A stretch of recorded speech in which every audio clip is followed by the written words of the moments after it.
discussed all these things with him, and if at the same time the letter rested in his pocket, wouldn't she be taken in for fair? Wouldn't she, though? No, she pressed her lips tight shut. No, I won't. But even as she said this, she saw again the downhearted expression on his face, heard his mournful, "I couldn't find it. It's not there." With that she relented, and ere she slept resolved to take up the matter of the mysterious disappearance with him the first thing in the morning. But morning found the boy in quite a different mood. He laughed and chatted gaily over his sourdough pancakes. "Now you know," he said, as he shoved back his stool, "I like your company awfully well, and I'd like to keep this up indefinitely. But truth is, I can't. I've got to get across the Straits." "We'll be sorry to lose you," laughed Marian, "but just you run along. And when you get there tell the missionary breakfast is ready. Ask him to step over and eat with us." "No, but I'm serious." "Then you're crazy. No white man has ever crossed 35 miles of flowing ice." "There's always to be a first. Natives do it, don't they?" "I've heard they do." "I can go anywhere a native can, provided he doesn't get out of my sight." "A guide across the Straits? It's a grand idea." Marian seized Lucile about the waist and went hopping out on deck.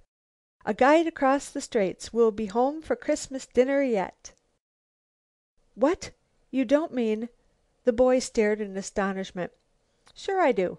We can go anywhere you can, provided you don't get out of our sight." "That why, that will be bully." He said this with lagging enthusiasm. It was evident that he doubted their power of endurance. "We'll have to go to East Cape to start," he suggested. "East Cape!" Marian exclaimed in a startled tone. "Sure. What's wrong with East Cape?" "Nothing. Only that's where that strange white man is." "What's so terrible about him?" Marian hesitated. She had come to the end of a blind alley.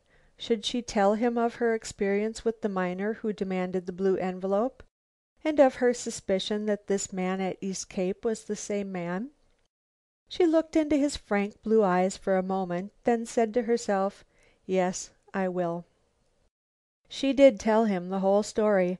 When she had finished there was a new, a very friendly light in the boy's eyes.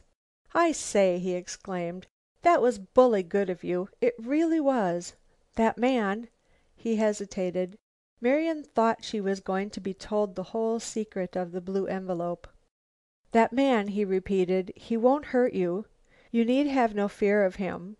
As for yours truly, meaning me, I can take care of myself. We start for East Cape today. What say?" "All right." Marian sprang to her feet, and after imparting the news to Lucile, who had by this time fully recovered from the shock of the previous day, set to work packing their sled for the journey. All the time she was packing her mind was working. She had meant to discuss the mysterious disappearance of the blue envelope with the college boy. Even as she thought of this, there flashed through her mind the question, why is he so cheerful now? Why so anxious to get across the Straits? One explanation alone came to her. He had deceived them. The envelope was secure in his possession. It had imparted to him news of great importance. He was eager to cross the Straits and put its instructions into execution. What these instructions might be, she could not tell. The North was a place of rare furs, ivory and much gold. Anything was possible.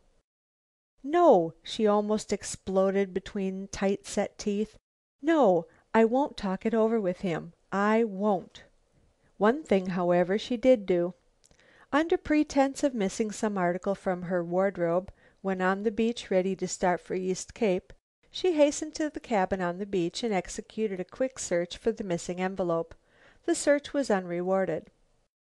One thing, though, arrested her attention for a moment.